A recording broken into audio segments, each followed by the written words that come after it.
Good evening friends. आप सभी का इस प्लेटफॉर्म पे बहुत बहुत स्वागत है।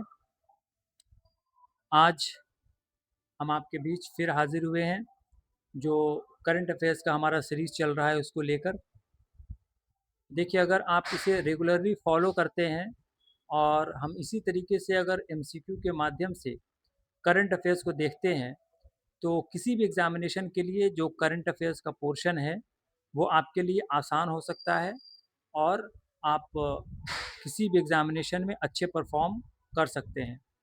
ये जो स्पेशली हम लोग जो अभी वीडियोस ला रहे हैं, जो करंट अफेयर्स की क्लासेस चला रहे हैं, वो डेडिकेटेड है बीपीएससी एईडीओ के एग्ज़ामिनेशन के लिए। लेकिन ये हर एग्ज़ाम में आपको काम आने वाला है, ठीक है? तो इसीलिए आपसे रिक्वेस्ट है कि आप लोग ज़रूर इस सीरीज़ को फॉलो कीजिए और अगर आप हमसे कुछ और एक्स्ट्रा चाहते हैं तो आप हमें ज़रूर टेलीग्राम के माध्यम से या मेल के माध्यम से ज़रूर बताएं। हम कोशिश करेंगे कि आपके जो सक्सेस है उसमें हम अगर किसी तरीके का रोल निभा पाएँ तो हमें काफ़ी खुशी होगी, ठीक है? अब चलते हैं हम लोग आज के पहले क्वेश्चन की तरफ। Which state was declared the third to achieve full literacy under the Ullas scheme. ये सवाल ये पूछ रहा है कि उल्लास स्कीम के अंतर्गत जो संपूर्ण साक्षरता वाला जो राज्य है उसमें तीसरे नंबर पर कौन सा राज्य है? देखिए, ऑप्शन है त्रिपुरा, दूसरा ऑप्शन है मिजोरम, तीसरा ऑप्शन है केरला और चौथा ऑप्शन है सिक्किम। तो आपको ये पता होना चाहिए, जब ये तीसरा नंबर का पूछ रहा है स्टेट, तो इसका राइट आंसर आपको हो जाएगा Tripura.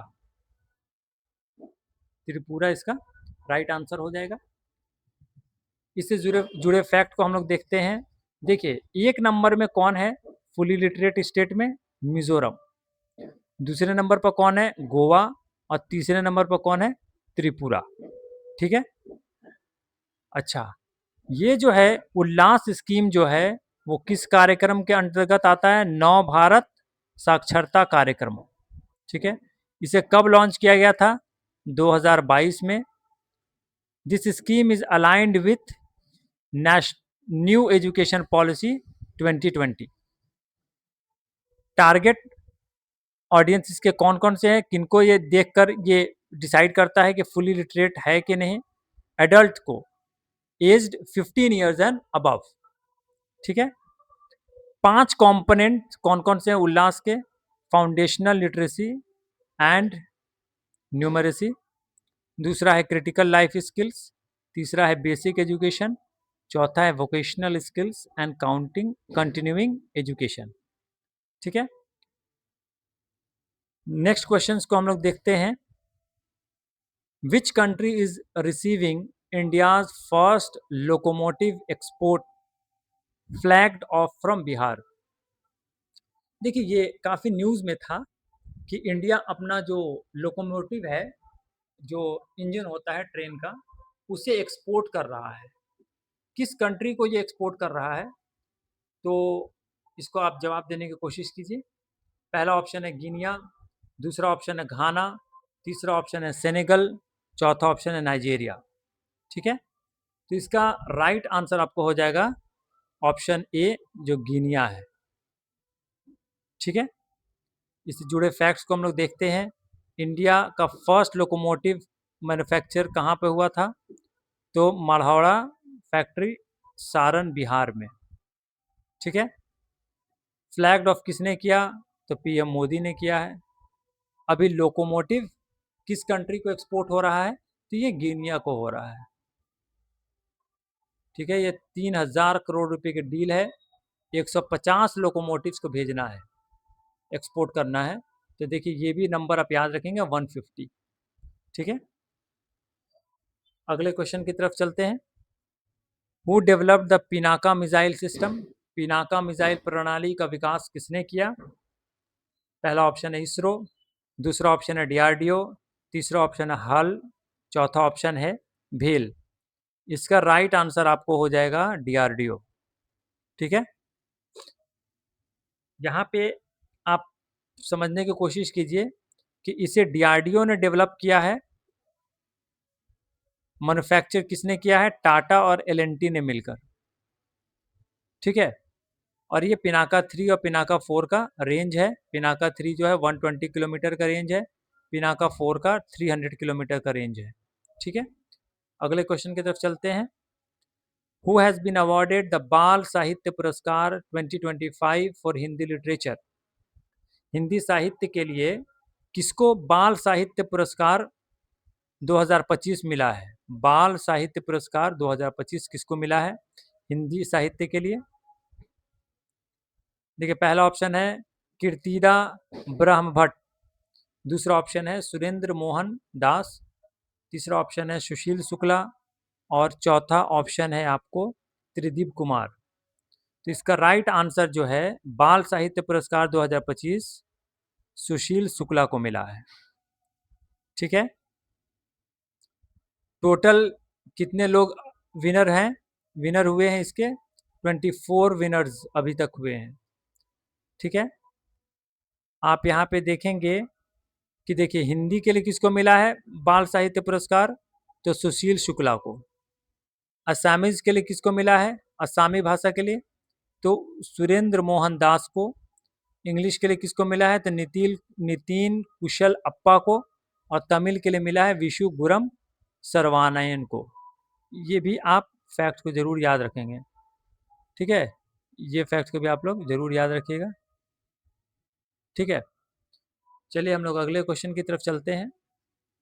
Which state has announced India's first e voting through a mobile app? किस राज्य ने मोबाइल ऐप के माध्यम से भारत की पहली ई वोटिंग की घोषणा की है? तो इसका राइट आंसर कौन सा होगा? ऑप्शन को आप लोग देखिए, बिहार, गुजरात, महाराष्ट्र, केरला। इसका राइट आंसर आपको हो जाएगा बिहार। ठीक है, ये जो ई वोटिंग ऐप है उसे किसने डेवलप किया है? तो सी डैक ने डेवलप किया है, centre for development of advanced computing. ठीक है, अगले क्वेश्चन की तरफ चलते हैं। Which country became the second European nation to adopt UPI service after France? Cyprus, दूसरा ऑप्शन है ग्रीस, तीसरा ऑप्शन है पोर्टुगल, चौथा ऑप्शन है इटली। देखिए, इसका राइट आंसर आपको हो जाएगा साइप्रस। तो आपको ये दोनों चीजें याद रखनी है कि यूपीआई को अडॉप्ट करने वाला सबसे पहला यूरोपियन नेशन फ्रांस है और दूसरा यूरोपियन नेशन साइप्रस है। ये दोनों को आप लोग याद रखेंगे। अगले क्वेश्चन की तरफ हम लोग चलते हैं। India's first agri drone hub has been inaugurated in which city? Bharat का पहला कृषि ड्रोन हब किस शहर में उद्घाटन किया गया है? पहला ऑप्शन है बेंगलुरु, दूसरा ऑप्शन है हैदराबाद, तीसरा ऑप्शन है चेन्नई, चौथा ऑप्शन है पुणे। तो इसका राइट आंसर हो जाएगा आपको चेन्नई। ठीक है, इसे किसने डेवलप किया है? तो गरुड़ा एरोस्पेस ने डेवलप किया है। और इसे इनॉग्रेट किसने किया? तो जो तमिलनाडु के स्टेट मिनिस्टर हैं रूरल डेवलपमेंट के, ग्रामीण विकास के, कमलेश पासवान, उन्होंने ये किया है। ठीक है, चलिए अगले क्वेश्चन की तरफ हम लोग चलते हैं। India's first e waste recycling park will be built in which city? Bharat का पहला ई कचरा रिसाइकलिंग प्लांट किस शहर में बनाया जाएगा? देखिए, इसका पहला ऑप्शन है दिल्ली, दूसरा ऑप्शन है गुजरात, तीसरा ऑप्शन है तमिलनाडु, चौथा ऑप्शन है केरला। इसका राइट आंसर हो जाएगा दिल्ली। ये दिल्ली में इंडिया का पहला ई वेस्ट रिसाइकलिंग पार्क बनाया जाएगा। ये जो है, इस पार्क की कैपेसिटी इतनी होगी कि वो 51,000 टन ऑफ ई वेस्ट को एनुअली रिसाइकिल करेगा।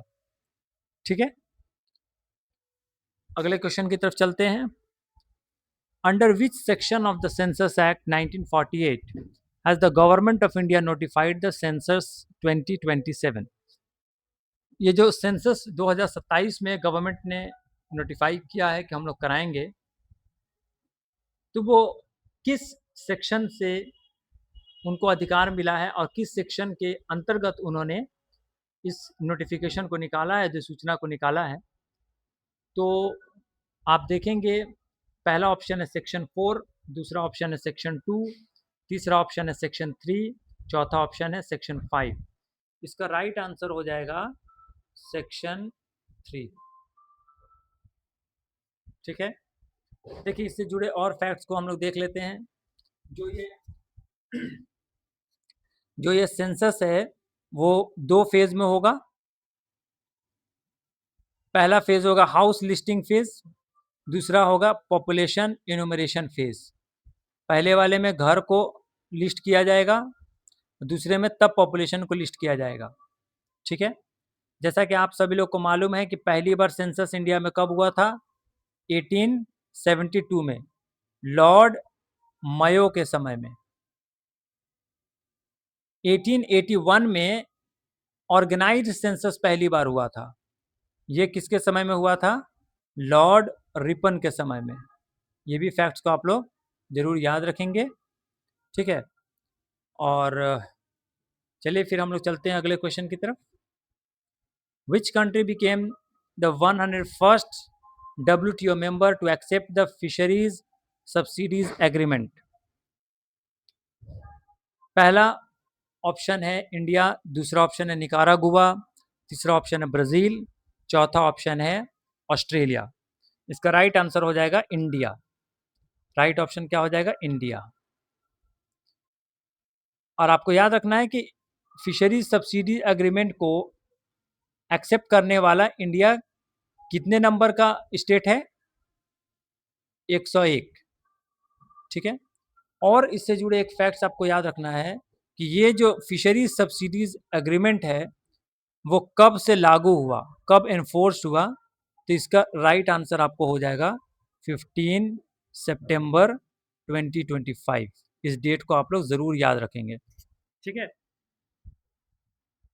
यहाँ पे एक फैक्ट्स और आप याद रखेंगे, WTO का हेडक्वार्टर कहाँ है? तो जिनेवा, स्विट्जरलैंड में।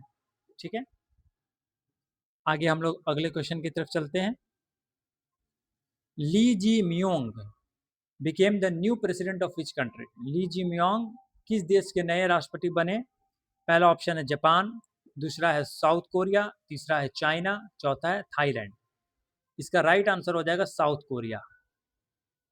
ठीक है, साउथ कोरिया के नए प्रेसिडेंट बने हैं ली जी मियोंग। ठीक है, साउथ कोरिया का जो कैपिटल है सियोल उसे कहते हैं, और जो करेंसी है वो वॉन है। ठीक है, अगले क्वेश्चन की तरफ हम लोग चलते हैं। India is building it's first ever polar research vessel in collaboration with which country? ठीक है, भारत अपना पहला पोलर रिसर्च वेसल बना रहा है, किस कंट्री के साथ मिलकर बना रहा है? पहला ऑप्शन है नॉर्वे, दूसरा ऑप्शन है जापान, तीसरा ऑप्शन है कनाडा, चौथा ऑप्शन है फ्रांस। इसका राइट आंसर हो जाएगा नॉर्वे। ठीक है, देखिए ये कौन कौन लोग मिलकर बनाएगा? Kolkata based garden rich ship builders and engineers limited और नॉर्वेजियन फर्म कोंग्सबर्ग। ये फर्म का नाम भी आप याद रखेंगे तो बेटर होगा। ठीक है, अब हम लोग नेक्स्ट क्वेश्चन की तरफ चलते हैं। When is world sickle cell day observe every year? विश्व सिकल सेल दिवस हर वर्ष कब मनाया जाता है? पहला ऑप्शन है 19 जून, दूसरा ऑप्शन है 20 जून, तीसरा ऑप्शन है 21 जून, चौथा ऑप्शन है 22 जून। इसका राइट आंसर हो जाएगा आपको 19 जून। देखिए आप अगर प्रीवियस ईयर के क्वेश्चन देखे होंगे तो मेनी अ टाइम्स बहुत बार आपसे किसी डे को लेकर उसके थीम के बारे में सवाल पूछे जाते हैं, इसलिए ये भी काफ़ी इंपॉर्टेंट है कि आप याद रखिए कि वर्ल्ड सिकल सेल डे 2025 का थीम क्या था? तो global action local impact. Global action local impact. एक बार आप इसे देख लेंगे तो एग्जामिनेशन में आप ऑप्शन को ज़रूर एलिमिनेट कर पाएंगे। ठीक है, जो सिकल सेल एनीमिया है वो क्या है? तो इनहेरिटेड ब्लड डिसऑर्डर है जो रेड ब्लड सेल के शेप को अफेक्ट करता है। ये भी बहुत इंपॉर्टेंट है कि इंडिया ने कब तक इस सिकल सेल एनीमिया को भारत से एलिमिनेट करने के टारगेट रखा है। तो आंसर इसका हो जाएगा 2047। 2047, ठीक है। नेक्स्ट क्वेश्चन की तरफ हम लोग चलते हैं। Samvidhan Hatya Diwas, constitution murder day, is observed on which date every year? पहला ऑप्शन है 25 जून, दूसरा है 26 जून, तीसरा है 28 जनवरी, चौथा है 30 मार्च। इसका राइट आंसर हो जाएगा 25 जून। ये जो है किस डे को संविधान हत्या दिवस घोषित किया गया है?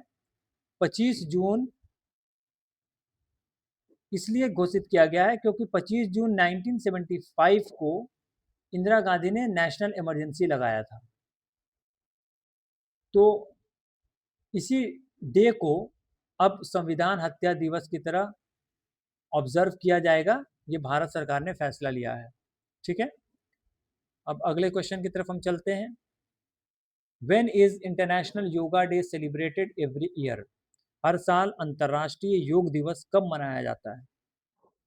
पहला ऑप्शन है 20 जून, दूसरा है 21 जून, तीसरा है 23 जून, चौथा है 24 जून।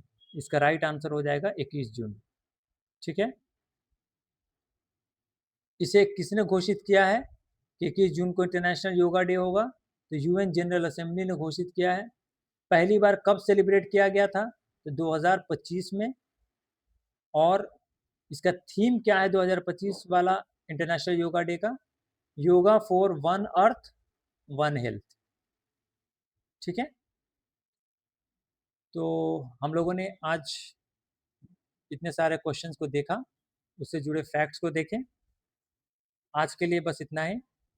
आप लोग जो भी हम इस सीरीज़ में जो भी वीडियोस लेकर आ रहे हैं, अगर उसका आपको पीडीएफ चाहिए तो आप हमारे टेलीग्राम चैनल से जुड़ सकते हैं।